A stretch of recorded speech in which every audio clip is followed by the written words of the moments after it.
کہ حدیث میں نبی کریم سرورت عالم صلی اللہ علیہ وسلم نے ارشاد فرمایا کہ دو بھوکے بھیڑیے اگر کسی بکریوں کے گلے میں چھوڑ دیے جائیں، بکریوں کا گلہ ہے اور دو بھوکے بھیڑیوں کو اس میں آزاد چھوڑ دیا جائے، تو وہ جتنا فساد مچائیں گے اس بکریوں کے گلے میں، یعنی جتنی تباہی مچائیں گے، اس سے زیادہ انسان کے دین پر تباہی لانے والی دو چیزیں ہیں، ایک مال کی محبت اور ایک جاہ کی محبت، یعنی دوسروں پر اپنا تسلط جمانے اور دوسروں کے اندر مشہور ہونے اور دوسروں کو اپنا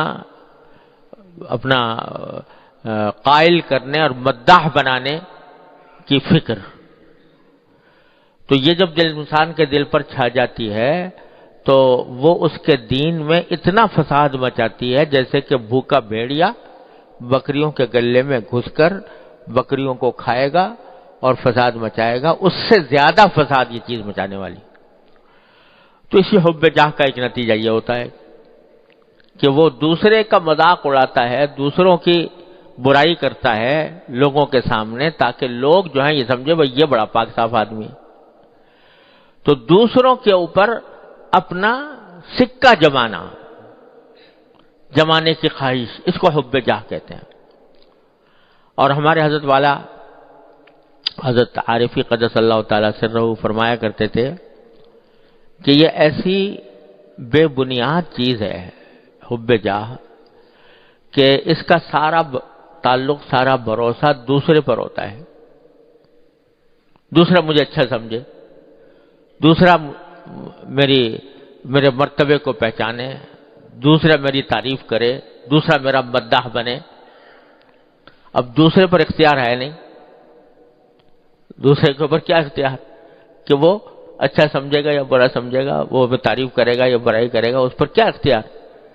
تو ایک ایسی چیز ہے یہ کہ جس کا کوئی اختیار انسان کے پاس ہے نہیں، اپنی سی کوششیں کرتا رہتا ہے کہ اس کے نتیجے میں مجھے لوگ اچھا سمجھیں اور لوگوں کے اوپر میرا سکہ جمے، اس کے لیے کوشش تو کرتا ہے، لیکن اس کے باوجود کیا بھروسہ ہے کہ دوسرا واقعی سکہ جمائے گا اپنے دل پہ تمہارا؟ کیا واقعی وہ تمہیں اچھا کہے گا؟ کیا تمہیں واقعی وہ اچھا سمجھے گا؟ اور اگر فرض کرو کہ اس نے تمہاری تعریف کر بھی لی اور تمہیں اچھا سمجھ بھی لیا اور تمہارا مرتبہ پہچان بھی لیا، تو نتیجہ کیا؟ کیا نتیجہ نہیں ملا؟ وہ تمہیں جنت میں لے جائے گا، تمہیں گناہ سے بچا لے گا، تمہیں جہنم سے بچا لے گا، عذاب قبر سے نجات دے دے گا۔ کیا کرے گا؟ اگر اچھا سمجھ بھی لیا اور اس نے تمہاری تعریف کر بھی دی تو کیا ہوگا؟ نتیجہ کیا نکلے گا؟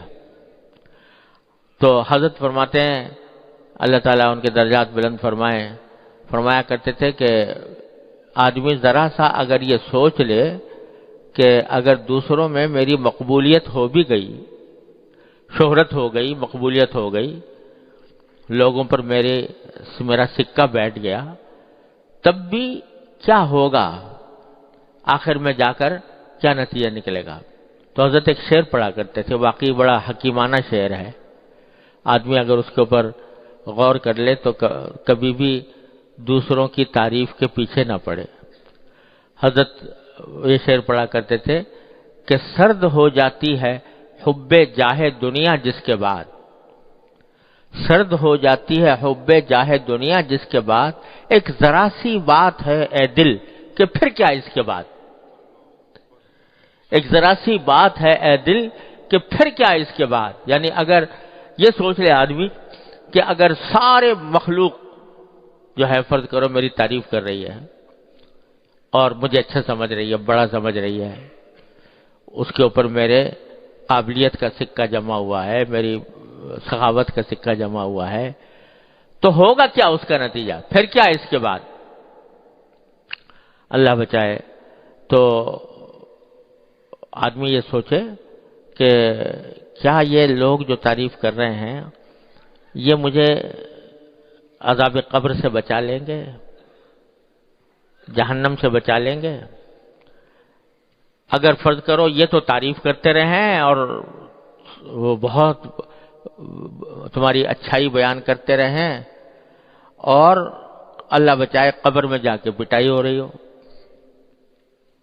تو کیا نتیجہ اس تعریف کا؟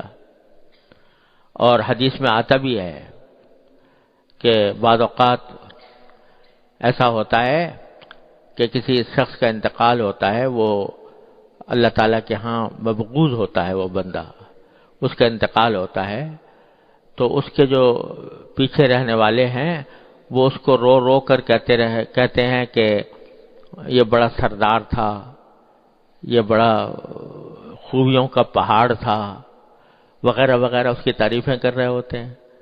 اور قبر میں اس کو عذاب ہوتا ہے اپنے اعمال کی وجہ سے، اور جب عذاب ہو رہا ہوتا ہے تو جو لوگ کہہ رہے ہیں کہ یہ بڑا سردار تھا، تو فرشتے اس کا ایک اور لگاتے ہیں اور لگا کر کہتے ہیں کہ تو ہی تھا وہ سردار۔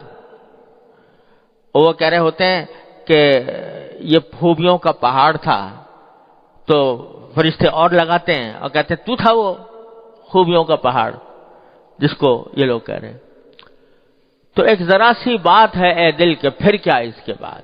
اگر مخلوق کی تعریف کا اول تو کچھ بھروسہ نہیں، آج تمہاری بات پسند آ گئی ہے اور ان کو اچھی لگ رہی ہے، تمہاری تعریف کریں گے، ذرا ان کی طبیعت کے خلاف کچھ کام کر گزرے تو وہی تمہاری برائی شروع کر دیں گے، کچھ بھروسہ نہیں کس وقت۔ تو ایسی چیز کے پیچھے پڑنا جس کا سارا دار مدار دوسرے پر ہے، اپنے اختیار سے باہر ہے، اس کے پیچھے آدمی پڑے اور اس کی وجہ سے اپنی آخرت تباہ کرے اور گناہوں میں مبتلا ہو، یہ کتنا بڑی بیوقوفی اور حماقت ہے۔